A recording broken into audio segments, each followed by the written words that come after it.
Hello students, कैसे आप। जैसा कि आपको पता है, 9वीं से 12वीं कक्षा के पेपर शुरू हो गए हैं और अपना 12वीं कक्षा का पेपर इंग्लिश का 4 तारीख में होने जा रहा है। उसके बाद 10वीं की परीक्षा है। तो आज हम इंग्लिश विषय के बारे में कुछ चर्चा आपसे करेंगे।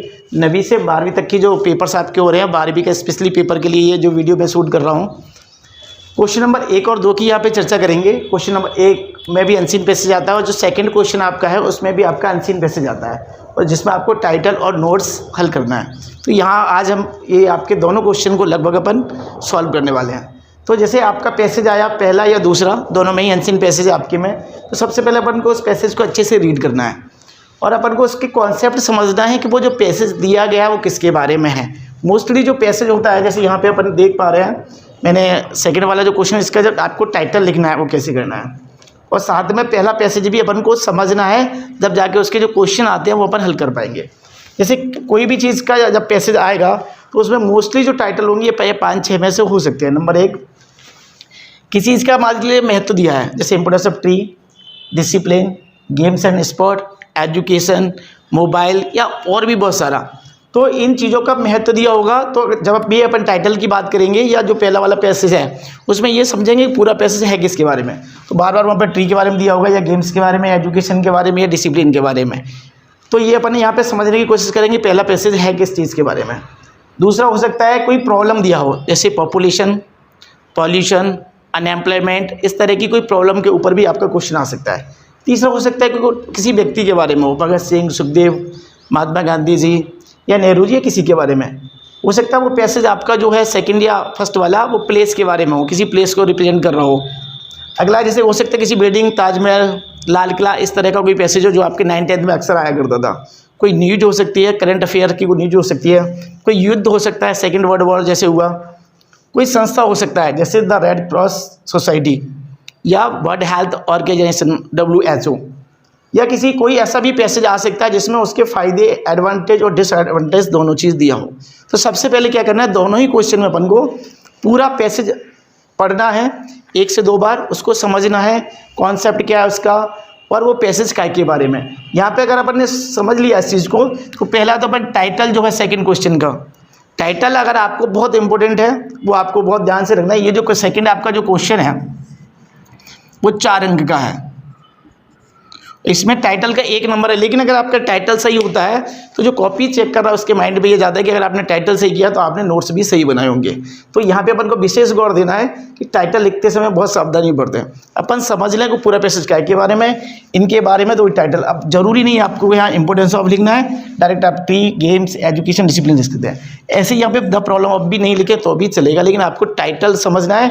पहले वाले क्वेश्चन में भी पैसेज समझना है कि पैसेज है किसके बारे में। अब क्या होगा, आपने पैसेज पढ़ लिया, समझ लिया कि पैसेज किस चीज़ के बारे में, तो अपन को ये देखना उससे रिलेटेड जो क्वेश्चन बनते हैं या आपके जो बुक्स में से भी क्वेश्चन बनते हैं, तो प्रश्न को समझना बहुत ज़्यादा महत्वपूर्ण है। तो जैसे कोई क्वेश्चन अगर व्हाट से शुरू होता है तो अपन को ये समझना है व्हाट माना होता है क्या। तो किसी थिंग्स के बारे में पूछा गया है, कोई घटना के बारे में बताया गया है। जैसे अपना एक पैसेज हुआ करता था, उसमें आता था व्हाट डिड दे फाइंड, उनको क्या मिला। एक स्टोरी हुआ करती थी, उन्हें गोल्ड कॉइन्स मिले या फिर कुछ चीज़ मिली। वो माने होता है कौन। जब भी कोई क्वेश्चन हु से आएगा तो उसका जो आंसर जाएगा वो हमेशा व्यक्ति में ही जाएगा, यानी कि पर्सन में ही जाएगा। तो अपन को ये समझना पड़ेगा हुम किसको, यहाँ भी पर्सन आएगा। बाई माने होता है क्यों, यानी कि पैसेज में कोई कारण ढूंढना पड़ेगा कि वो चीज़ क्यों की गई। वेन का मतलब होता है कब, यानी कि आपको पैसेज में ये समझना पड़ेगा कि समय कहाँ दिया गया है। वेयर माने होता है कहाँ, विच माने कौन सा, हाउ मैनी माने कितने, हाउ मच माने कितना, यानी मात्रा पूछता है, और हाउ माने कैसे। तो ये अपन को प्रश्न बहुत समझना जरूरी है कि पैसेज में जो 10 क्वेश्चन आए आपके उनमें वो पूछना क्या चाह रहा है। पैसेज जब आपने समझ लिया, ये क्वेश्चन अपन ने समझ लिए, फिर अपन को इनके आंसर मिलेंगे कहाँ। तो पैसेज में अपन को किन चीज़ों का ध्यान रखना है।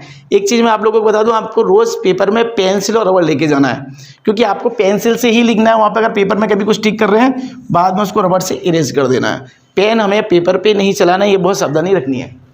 तो सबसे पहले क्या किया, पैसेज जब अपन देख रहे हैं फर्स्ट वाला क्वेश्चन में, तो कैपिटल लेटर अगर कहीं भी आता है तो अपन उसको हल्का सा टिक कर देंगे। तो कैपिटल लेटर में किसी का नाम आ सकता है, प्लेस आ सकता है, कोई इंपॉर्टेंट चीज़ हो सकती है, जैसे ताजमहल ही है, या कोई जो चीज़ें संसार में के कैपिटल लेटर में आती है तो वो इंपॉर्टेंट क्वेश्चन वहाँ पे बन सकता है। जैसे मैंने यहाँ पे लिखा है, अगर नेम है तो यानी कि वो क्वेश्चन हु का जो आंसर होगा वो आपको नेम में ही मिलेगा। वेयर प्लेस अगर पूछा है तो यानी वेयर माने कहाँ, तो इसका आंसर अपन को प्लेस में मिलेगा। मान लीजिए गांधी जी पे कोई पैसेज है तो उसमें गांधी जी के पिताजी का नाम पूछ रहे हैं तो वो हु से यानी कि कौन, तो व्यक्ति का नाम होगा। गांधी जी कहाँ पैदा हुए या कौन सा, तो उन्होंने कहाँ पे किया प्लेस, तो उसका आंसर आपको प्लेस में मिलेगा और प्लेस आपको कैपिटल लेटर में लिखा हुआ मिलेगा। तो पूरा पैसेज बड़े आराम से आपको समझना है, पढ़ना है, उसके बाद अपन को हल करना है। सेकंड है टू या बिकॉज। अगर पैसेज में कोई चीज़ टू से या बिकॉज से जुड़ी है, आपका लिखा है वाई माने क्यों, तो इसका आपको आंसर यहाँ पे मिल सकता है। थर्ड है टाइम, यानी कि जब भी समय वैन पूछेगा तो उसमें समय दिया है या ईयर दिया है, कब पैदा हुए, कब आंदोलन किया, तो वैन का जो आंसर मिलेगा आपको टाइम पे। तो अगर आपने टाइम को पैसेज में हल्का सा टिक कर रखा है तो आपको वैन से जैसे ही क्वेश्चन पूछेगा आपको सीधा वहाँ जाना है।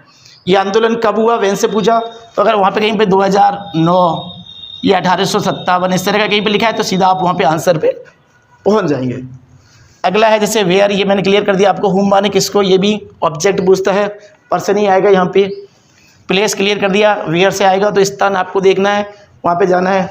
विच माने होता है कौन सा, तो यहाँ सिलेक्शन या कभी वस्तु के बारे में बात कर रहे हैं या जैसे आपसे पूछते हैं in which class do you read, तो वो आपको भरना है। हाउ मैनी माना होता है संख्या, तो जब भी कई नंबर उसमें दिया है, एक आपकी पैसेज है गांधी जी से रिलेटेड कोई शुक्ला जी, उसमें दिया रहता है कि कितने मेंबर्स उसमें कांग्रेस की टीम में थे या कितने चुने गए थे, तो इस तरह की अगर संख्या पूछी जाती है, या मान लीजिए जो आंदोलन था उसमें कितने लोगों ने भाग लिया, तो जैसे ही हाउ मैनी से क्वेश्चन आएगा तो अपन को सीधा देखना है संख्या। तो वहाँ पे अगर मान लीजिए संख्या दी है तो आपको आंसर आपका वहाँ पे मिल जाएगा। हाउ मच से अगर कोई क्वेश्चन पूछा गया यानी कि मात्रा पूछी गई है और मात्रा आपको वहाँ पे क्वांटिटी जो दी गई है वो आपको भरना है। कैसे ये क्वेश्चन है, इसमें कैसे पूछा गया, इसका तरीका है, तो मैनर अपन को ढूंढना पड़ेगा, वो चीज़ दी गई है। और यहाँ पे मैंने बता दिया व्हाट माने कभी कभी क्या होता है, तो हो सकता है कभी कभी वो वस्तु के लिए आएगा तो वो आपको आंसर वहाँ से ढूंढना है। मतलब ये कि आपको समझना पड़ेगा पूरा पैसेज को कि पैसेज में क्वेश्चन क्या पूछा गया है और उसके आंसर अपन को कहाँ मिल सकते हैं। तो पहला वाला क्वेश्चन इस तरह से हम ईजिली कर सकते हैं। सेकेंड वाला जो क्वेश्चन है आपका जिसमें टाइटल और नोट्स है, तो टाइटल मैंने आपको ये बता ही दिया किस तरह से आपको पूरा पैसेज पढ़ना है, समझना है, व्यक्ति के बारे में है, स्थान के बारे में है, किसी चीज़ के महत्व के बारे में है या किसी प्रॉब्लम के बारे में है, तो आपको ये टाइटल लिख देना वहाँ पे। और टाइटल भरते समय मैंने बोला आपको सावधानी रखनी है, जल्दबाजी नहीं करनी है। दूसरा आता है इसका नोट्स। तो नोट्स कैसे बनाने हैं आपको, नोट्स में अपन को विशेष ध्यान रखना है, इस तरह से पॉइंट बनाने 1, 1.1, 1.2, 1.3, 2, 2.1, 2.2, 2.3 और इसके बाद 3 वाला। यानी कि जो आपका जो पैसेज दिया गया है उसको आप मान के चले लगभग अपन को 3 हिस्सों में बांटना है। अगर 15 से ज़्यादा लाइन है तो ये मान के चले अपन 5-5 लाइनें या 6-6 लाइनें अपन ने उसमें इंक्लूड की हैं और 3 हिस्सों में बांटना है, पहला, दूसरा और तीसरा। तो टाइटल अगर अपन ने वहाँ पे सर्च अच्छे से कर लिया जो मैंने यहाँ पे बताया है तो आपका ये मान के चलिए 50% आंसर आपका सही हो चुका है। उसके बाद बात आती है आपके इन पॉइंट की। ये हो गया आपका टाइटल, ये सब टाइटल के रूप में। तो ये टाइटल लिखने के बाद जैसे अपन नोट्स बनाएंगे तो ये होगी आपकी हेडिंग और ये आपकी सब हेडिंग। तो सब टाइटल में जो हो गया, टाइटल के बाद जब यहाँ पे टाइटल आपने लिख दिया इस पॉइंट को, ये आपका यहाँ मान लीजिए यहाँ पे टाइटल लिखा है, तो जो हेडिंग लिखेंगे इसमें आपको टाइटल को इंक्लूड करना बहुत ज़रूरी है। यानी कि यहाँ पे हेडिंग है उसमें पहले एक बार टाइटल जरूर आ जाए, उसके बाद ये जो सब हेडिंग लिखेंगे इस तरह से अपन लिखेंगे। इसमें एक चीज़ आपको ध्यान रखनी है कि इतने पर ही लिखना है, सारी लाइनें आपको लंबी लंबी नहीं लिखनी है। यहाँ पे नोट्स बनाने यानी कि आपको मेन चीज़ें ही इसमें रखनी है, पूरी चीज़ें आपको नहीं रखनी है। तो ये आपको ध्यान रखना है, इसमें मैक्सिमम 5 to 6 वर्ड ही आएंगे, इससे ज़्यादा इसमें वर्डिंग आपको नहीं लिखनी है। मेन पॉइंट लिखने, इसमें आप हेल्पिंग वर्ब को नहीं लिखें, आप प्रीपोजिशन का भी यूज़ ना करें। शॉर्ट टर्म जैसे अपन यूज़ करते हैं डॉक्टर, उसका अपन DR यूज कर सकते हैं। इस तरह के आपको एब्रिविएशन यूज यहाँ पे करना है। मेन पॉइंट लिखने हैं तीनों हिस्सों में से। जैसे यहाँ पे आपने ऊपर से एक हेडिंग ले ली और यहाँ पे से इसमें से 3 ये सब हेडिंग चुननी है और ऐसा ही यहाँ पर भी आपको करना है। मेन पॉइंट लेने हैं, जो बड़ी बड़ी मीनिंग्स आपको दिख रही हैं, जो इंपॉर्टेंट चीज़ दिख रही है, या फिर आप ये भी कर सकते हैं। यहाँ पे जो चीज़ें आपने ली हैं मेन जो यहाँ पे ये चीज़ें आपको दिख रही हैं, ये जो मेन चीज़ें हैं वो भी आप इसमें यूज करके आप इसको बना सकते हैं। तो अगर इन बातों का आप ध्यान रखेंगे और अगर आपका टाइटल सही यहाँ पे हो गया तो ये मान के चलिए 4 अंक में से आपको आराम से 3 अंक आराम से यहाँ पे मिल सकते हैं। और ये जो वाला पहला वाला पैसेज है यहाँ पर भी आपको 10 में से 5 से 6 नंबर आसानी से आ सकते हैं। तो इन बातों का ध्यान रखिए। पहला वाला क्वेश्चन आपका और दूसरा वाला क्वेश्चन बड़ी आसानी से हो जाएगा। इस वीडियो को अधिक से अधिक स्टूडेंट्स को शेयर करें और बाकी जो वीडियो अभी मैं बना रहा हूँ आप लोगों के लिए जो आपके सेकंड थर्ड क्वेश्चन वगैरह पे भी आपके आने वाले हैं, तो चैनल को ज़रूर सब्सक्राइब करें और दूसरे लोगों को भी सेंड करें। Thank you.